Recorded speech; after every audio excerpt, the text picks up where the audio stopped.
Paz e amor, meus irmãos. Hoje estamos aqui para estudar um pouquinho mais sobre os assuntos, os ensinos de Jesus. E para isso, então, eu convido a todos para que possamos elevar o nosso pensamento a Deus, a Jesus, aos amigos espirituais, pedindo a proteção, o amparo, que nos ilumine, nos intuam, nos ajudando a compreender esses assuntos que serão abordados na tarde de hoje e que possamos ser envolvidos nessas energias de muita paz, de muita luz, para nos sentirmos mais harmonizados em equilíbrio.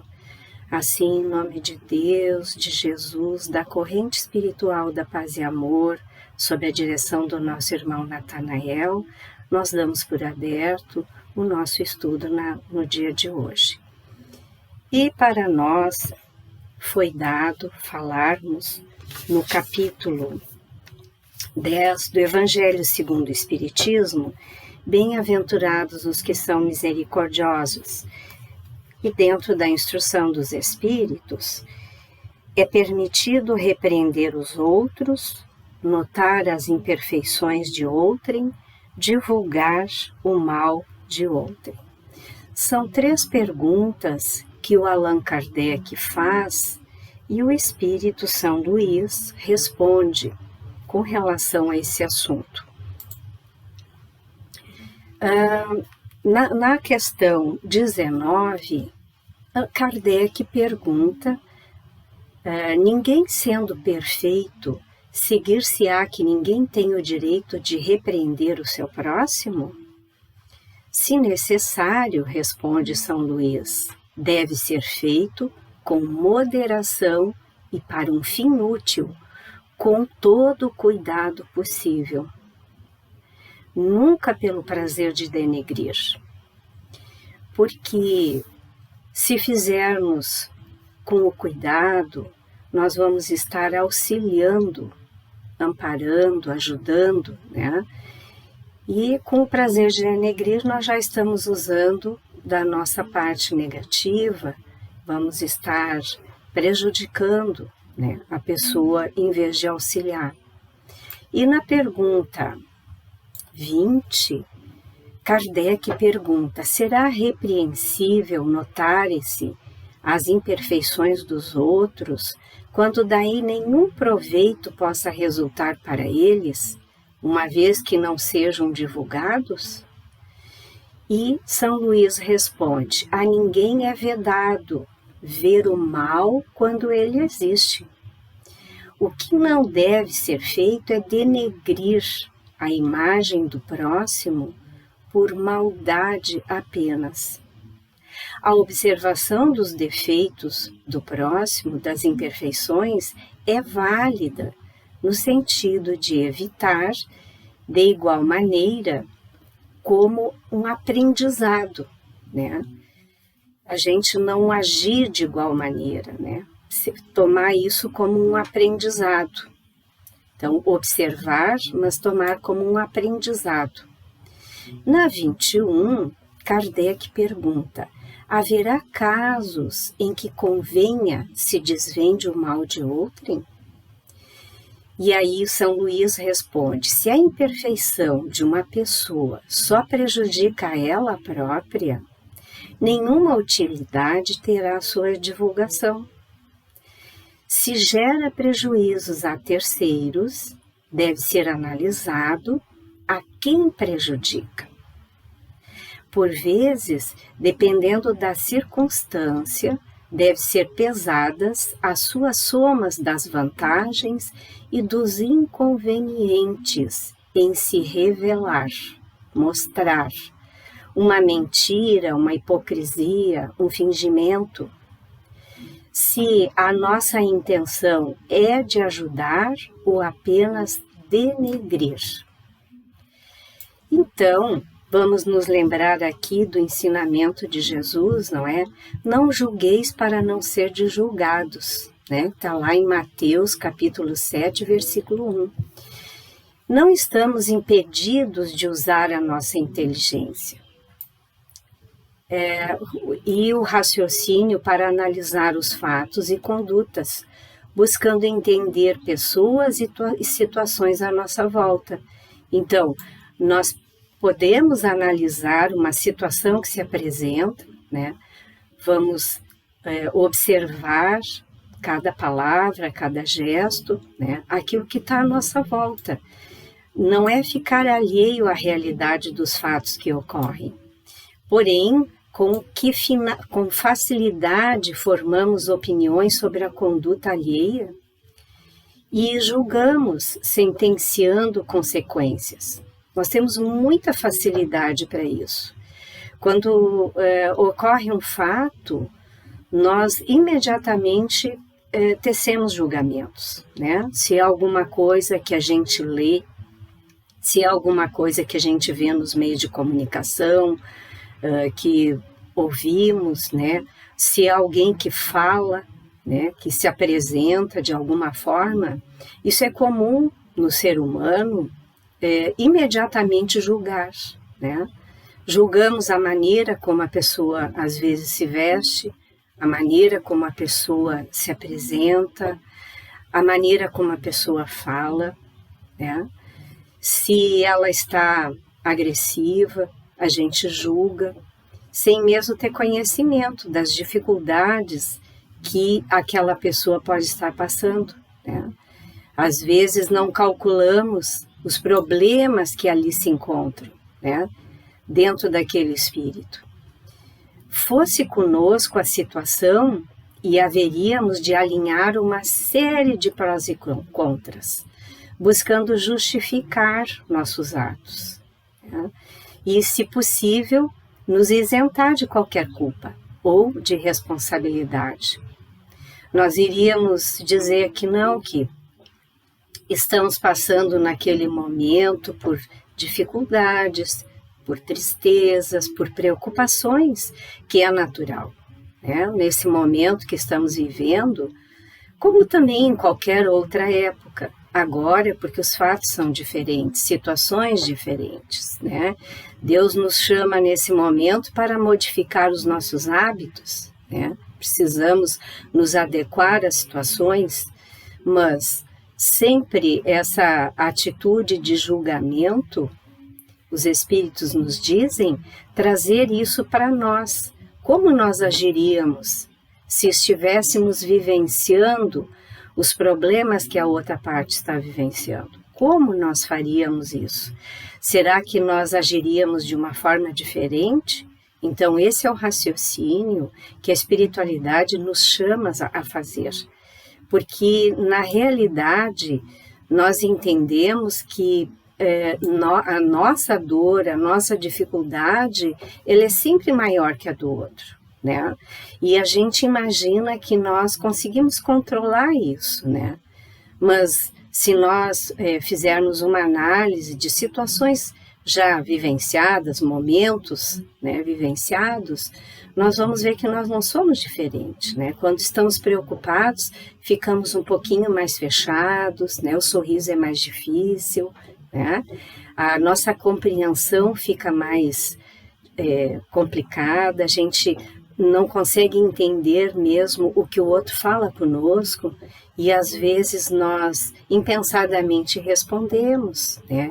Impensadamente colocamos o nosso sentimento para fora, né? Isso que a gente precisa analisar para poder compreender a situação do outro, né?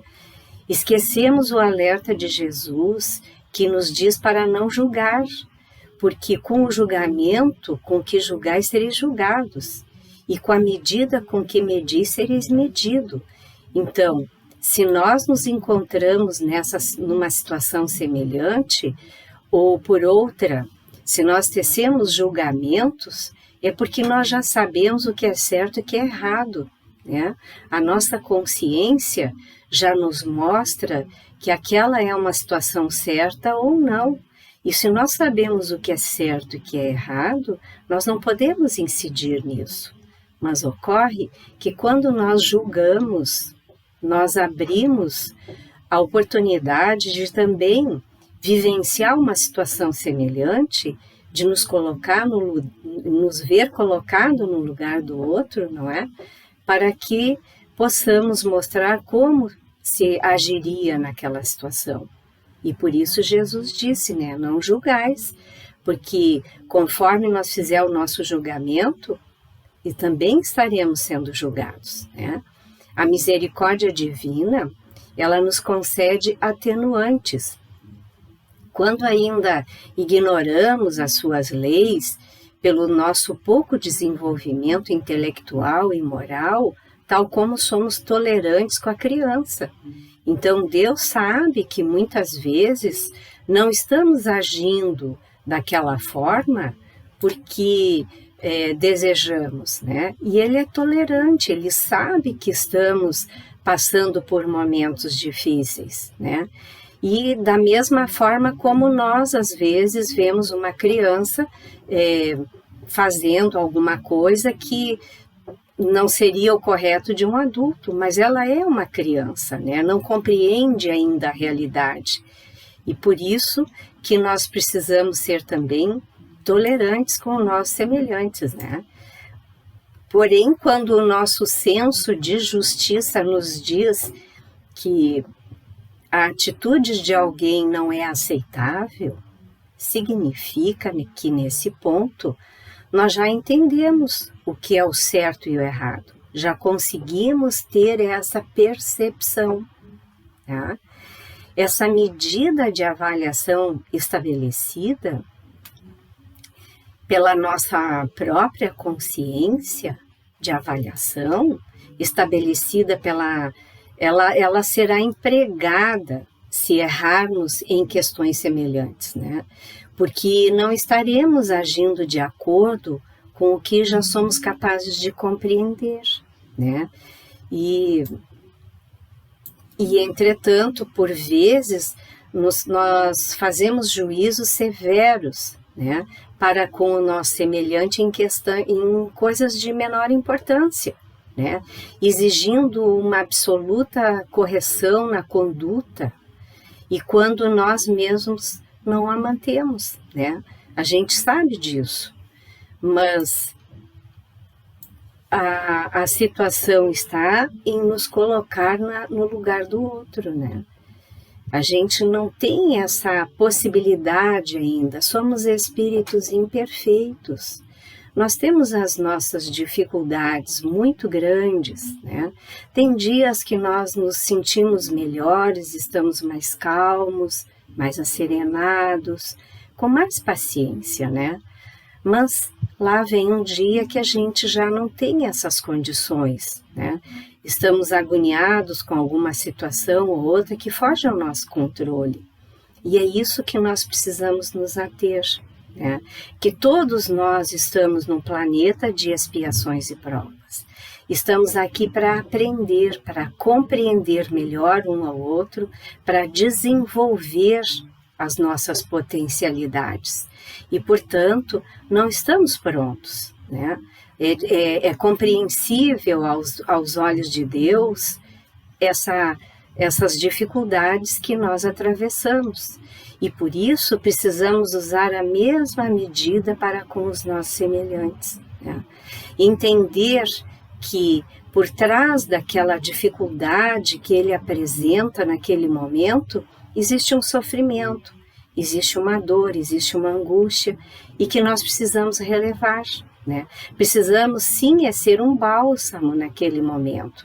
Se não temos palavras para proferir naquele momento, que possamos ter a caridade de proferir uma prece, ouvindo pacientemente, né?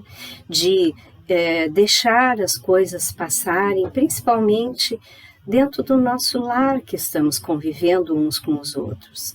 Às vezes, por estarmos entre familiares, achamos que não vai, que temos que falar, que temos que corrigir, mas muitas vezes a gente precisa analisar a situação e ver se aquele momento é realmente para que devamos dizer alguma coisa e, se for isso, falar com calma. Procurar desenvolver essa virtude, essa paciência que a gente ainda não tem. Tá? E se não for o momento, aguardar para em outra ocasião, fazendo uma preparação, nós podermos voltar e conversar com serenidade, buscar o assunto, procurar saber se existe algum problema, alguma coisa que a gente possa ajudar, não é? Para que se possa, então, colocar uma opinião no sentido sempre de ajudar, nunca de denegrir, porque isso não vai ter um bom resultado, diz os espíritos, né? O que a gente vai conseguir é uma revolta, né? E a pessoa, se ela de repente está ali sobre uma influenciação, que a gente sabe, né? Nós sabemos que somos influenciados, né? Lá os espíritos nos dizem, né? Que nós, na maior parte do nosso momento, dos nossos pensamentos, né? Nós somos influenciados, né?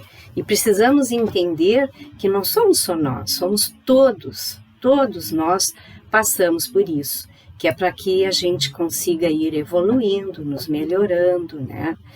E Jesus, então, nos indaga, né? Por que reparas o cisco que está no olho do teu irmão e não percebes a trave que está no teu? Né? E aí, então, nós vamos lá no Fonte Viva, aonde nos traz a lição na obra regenerativa.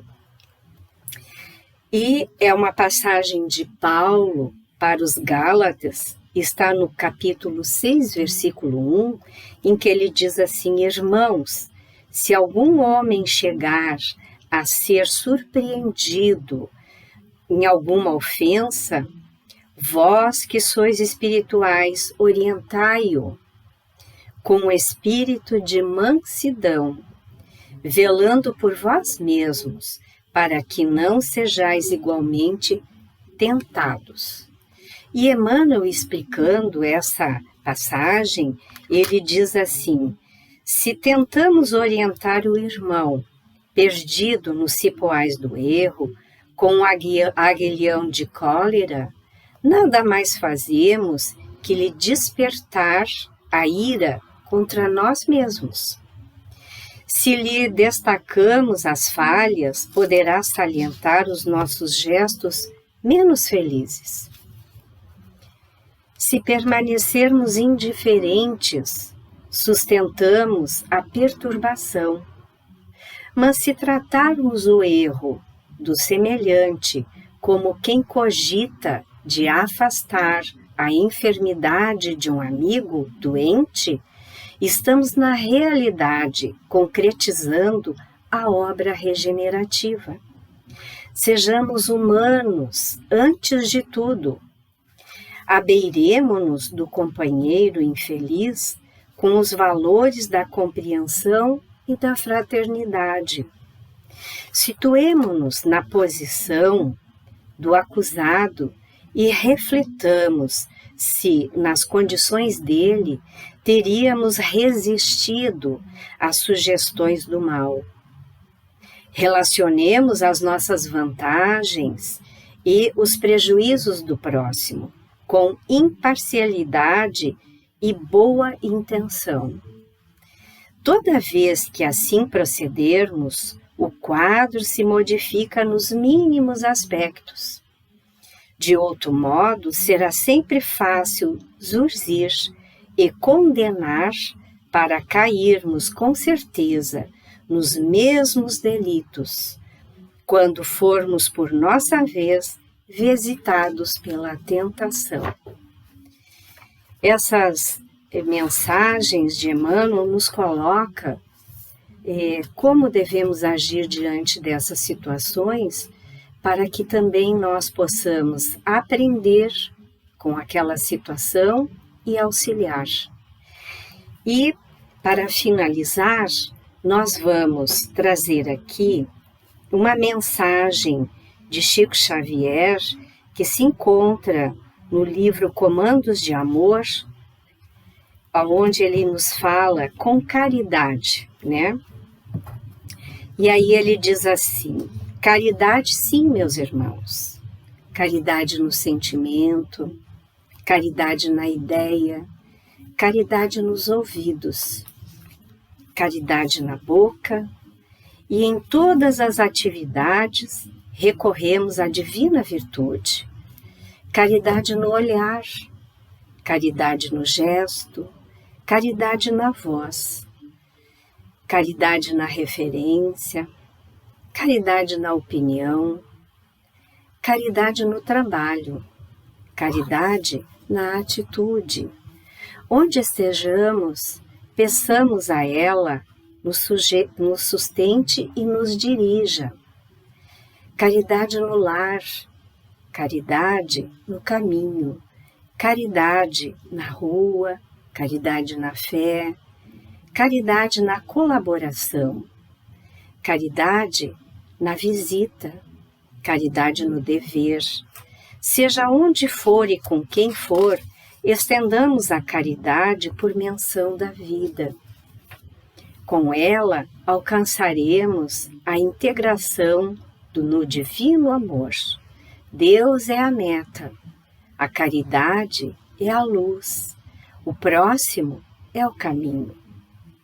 Que nós possamos compreender esses ensinos trazidos para nós nesse ensinamento de Jesus, para que Ele nos ajude na nossa caminhada como espíritos que somos, buscando a perfeição, buscando o aprendizado, e possamos auxiliar os nossos companheiros de caminho para que também eles consigam ter o consolo, o amparo de nossa parte, porque do alto todos nós recebemos, mas somos colaboradores de Deus e precisamos nos ajudar uns aos outros para que todos possamos caminhar juntos para atingir a meta que nos leva à nossa perfeição relativa.